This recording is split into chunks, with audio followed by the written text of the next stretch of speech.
सांगलीच्या आष्टामधील strong room बाहेर महाविकास आघाडीचे आंदोलन। मतदानाच्या टक्केवारीवरून पवारांच्या राष्ट्रवादीचे कार्यकर्ते आक्रमक। स्ट्रॉंग रूम बाहेर महाविकास आघाडीच्या कार्यकर्त्यांचा ठिय्या। गेवराईमधील दगडफेक प्रकरणी सुमोटो अंतर्गत 50 जणांवर गुन्हा दाखल। आमदार विजयसिंग पंडित यांचे बंधू जयसिंग पंडित यांच्यावर गुन्हा। नगराध्यक्ष पदाच्या उमेदवार गीता पवारांच्या पतीवर सुद्धा गुन्हा दाखल। महाडमधील गोगावले विरुद्ध तटकरे समर्थक राडा प्रकरण। तर आता हे विकास गोगावले यांच्या विरोधात 21 विविध कलमांखाली गुन्हे दाखल। विकास गोगावलेंसह महेश गोगावले, विजय मालुसरे यांच्यावरही गुन्हे। आमदार संजय गायकवाडांच्या मुलगाव कुणाल गायकवाडसह आणखी एकावर गुन्हा दाखल। कुणाल गायकवाडवर बोगस मतदाराला पळवून नेण्यास मदत केल्याचा तसंच सरकारी कामात अडथळा आणल्याचा आरोप करत गुन्हा दाखल। सिंधुदुर्गच्या सावंतवाडी बाचाबाची प्रकरणी भाजप आणि शिंदेच्या सेनेच्या पदाधिकाऱ्यांकडून परस्पर विरोधी तक्रारी दाखल। दोन्ही बाजूच्या 20 ते 25 जणांवर पोलिसांनी गुन्हे दाखल केले। यवतमाळमध्ये भाजपचे जिल्हा उपाध्यक्ष श्रीराम मेलकेवार यांच्या घरावर दगडफेक। 5 ते 6 अज्ञातांकडून रात्री 12 दरम्यानची घटना। पांढरगौडा परिसरातली ही घटना, तर गुन्हा दाखल। निवडणुकीतील पराभव दिसू लागल्यामुळे हायपर होऊ नका, आमदार माऊली कटके यांनी माजी आमदार अशोक पवारांना सुनावलं। शिरूरमध्ये आजी माजी आमदार हे मतदान केंद्रावर एकमेकांवर भडकले। मतदान केंद्रात जाण्यावरून दोघांमध्ये शाब्दिक बाचाबाची। आमदार संतोष बांगर यांच्याकडून मतदानाच्या गोपनीयतेचा भंग। मतदान केंद्रात मोबाईलचा वापर करत या ठिकाणी घोषणाबाजी। सिटी पोलीस ठाण्यामध्ये बांगरांविरोधात गुन्हा दाखल। नाशिकच्या येवल्यामध्ये मतदान केंद्राजवळ पैसे वाटप करणाऱ्यांविरोधात गुन्हा दाखल। तर हनुमंत बोरसे असं पैसे वाटप करणाऱ्याचं नाव। येवला पोलिसांकडून पुढील तपासही सुरू। सोलापूरच्या करमाळ्यातील मतदान प्रतिनिधीवर गुन्हा दाखल। मतदान यंत्रावर संशय निर्माण करून मतदान प्रक्रियेमध्ये अडथळा निर्माण केल्याबद्दल हा गुन्हा। जळगावच्या मुक्ताईनगरमध्ये झालेल्या राडा प्रकरणी 5 कार्यकर्त्यांविरोधात गुन्हा दाखल। रात्री उशिरापर्यंत तणाव निर्माण झाल्याचं पाहायला मिळालं होतं। स्ट्रॉंग रूममध्ये ईव्हीएम ठेवण्याआधी तहसील कार्यालयामध्ये सील तोडण्यात आल्यानं गोंधळ। गोंदियाच्या सालेकसा नगरपंचायतीतला हा प्रकार। तर कंट्रोल युनिटचा स्विच या ठिकाणी ऑफ केला आहे की नाही हे पाहिलं। उमेदवार आणि नागरिकांच्या आरोपांनंतर निवडणूक निर्णय अधिकाऱ्यांचा खुलासा। लातूरच्या रेणापूर नगरपंचायतीची निवडणूक पुढे ढकलल्याच्या निषेधार्थ बंद पुकारण्यात आलाय।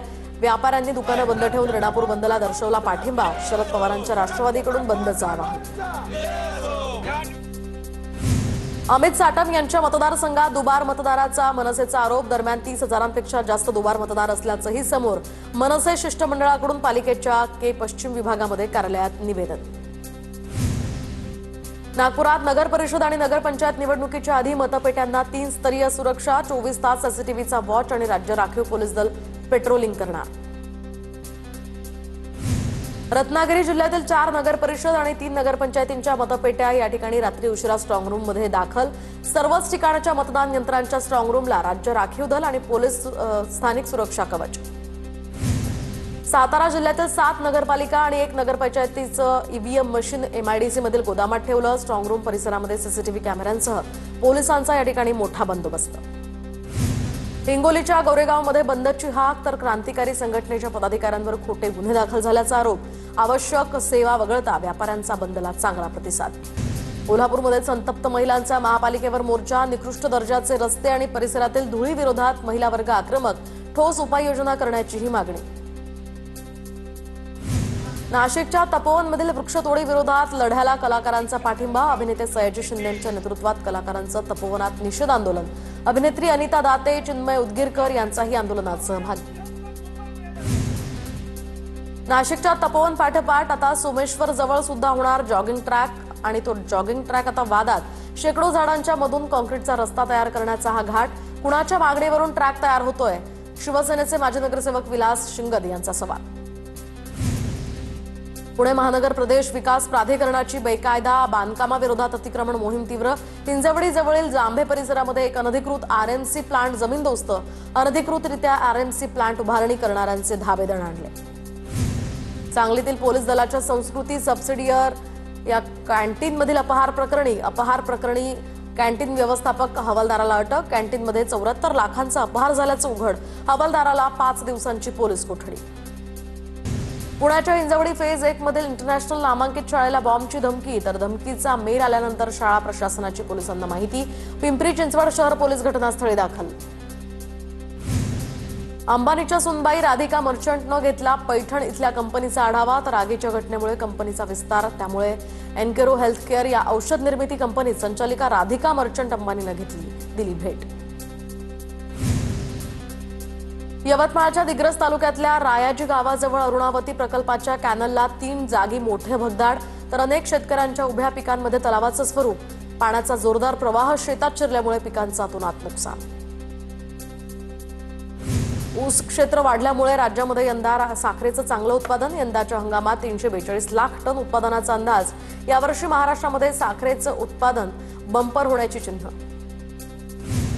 बीडमध्ये महिनाभरापासून सुरू असलेलं ऊस उत्पादक शेतकऱ्यांचं आंदोलन अखेर मागे, तर ऊसाला 2200 वरून 2775 रुपये टन भाव देण्यास कारखानदाराची मान्यता. दरम्यान आंदोलनामुळे ऊस तोडी, वाहतूक, 3 कारखान्यांसह 3 गुळाचे मोठे आणि अनेक छोटे युनिटही बंद होते. अवकाळी पावसामुळे रब्बी हंगाम लांबला. धुळे जिल्ह्यामध्ये 24,649 हेक्टरवर रब्बीची पेरणी, तर आतापर्यंत केवळ 23% क्षेत्रावर पेरणी झाल्याचंही समोर. वाशिमच्या मानोरा तालुक्यामध्ये कापूस वेचणीला सुरुवात, मात्र मजूर वर्ग ऊसतोडणीसाठी स्थलांतरित झाल्यामुळे शेतकऱ्यांना मजूर टंचाईचा हा फटका. बाहेर गावातनं मजूर बोलवण्याची शेतकऱ्यांवर वेळ. पीक विम्यासाठी 15 डिसेंबरपर्यंत मुदतवाढ, तर फक्त हरभरा पीक घेणाऱ्या या शेतकऱ्यांनाच विमा काढता येणार. नंदुरबार जिल्ह्यामध्ये कापूस वेचणीसाठी मजूर मिळत नसल्यामुळे मोठी अडचण. शेतकरी संकटात. रब्बी हंगाम लांबणीवर जाण्याची शक्यता. पुण्यातील आंबेगाव तालुक्यामध्ये बिबट्याची दहशत. रात्रीच्या सुमारास बिबट्यांचा मुक्त संचार. 3 बिबटे एकामागून एक रस्ता ओलांडतानाचा व्हिडिओ व्हायरल, तर खुर्द गावामध्ये लावलेल्या पिंजऱ्यात एक बिबट्या जेरबंद. बिबट्यांना तातडीनं पकडण्याची ग्रामस्थांची मागणी. नाशिकच्या कळवणमध्ये गोडाऊनमध्ये शिरलेल्या बिबट्याला पकडण्यात यश, तर बेशुद्ध करून वनविभागानं या बिबट्याला पकडलं. रत्नागिरीच्या संगमेश्वर तालुक्यातल्या शिवणे गावामध्ये बिबट्याची दहशत. जंगलात लाकडं आणण्यासाठी गेलेल्या महिलेवर बिबट्याचा हल्ला. साक्षी पवार असं हल्ला झालेल्या महिलेचं नाव. वनविभागाची टीम गावात दाखल. वाशिमच्या आडोळी परिसरामध्ये वन्य प्राण्यांचाही दोष. शेतीचं मोठं नुकसान, तर नव्यानं असलेलं पीक पूर्णपणे उद्ध्वस्त. वनविभागानं तातडीनं पंचनामा करून नुकसान भरपाई देण्याची सुद्धा मागणी. ओंकार हत्तीला नैसर्गिक अधिवासातच ठेवण्याचा निर्णय कायम. उच्चाधिकार समितीकडून आता नैसर्गिक अधिवासातच त्याला ठेवण्याचा निर्णय कायम. प्राणीप्रेमींनी केलेल्या विरोधाच्या पार्श्वभूमीवर हा निर्णय. गोंदिया बल्हारशा पॅसेंजर रेल्वेनं वाढवली प्रवाशांची डोकेदुखी. पॅसेंजर ट्रेन उशिरा धावत असल्यामुळे प्रवासी संतप्त. पांढरी गोंगले इथल्या रेल्वे स्थानकातील प्रवासी यामुळे संतप्त. येवला तालुक्यातल्या पारे गावामध्ये आकाशातनं वस्तू पडल्यामुळे शेतकऱ्यांमध्ये भीतीचं वातावरण.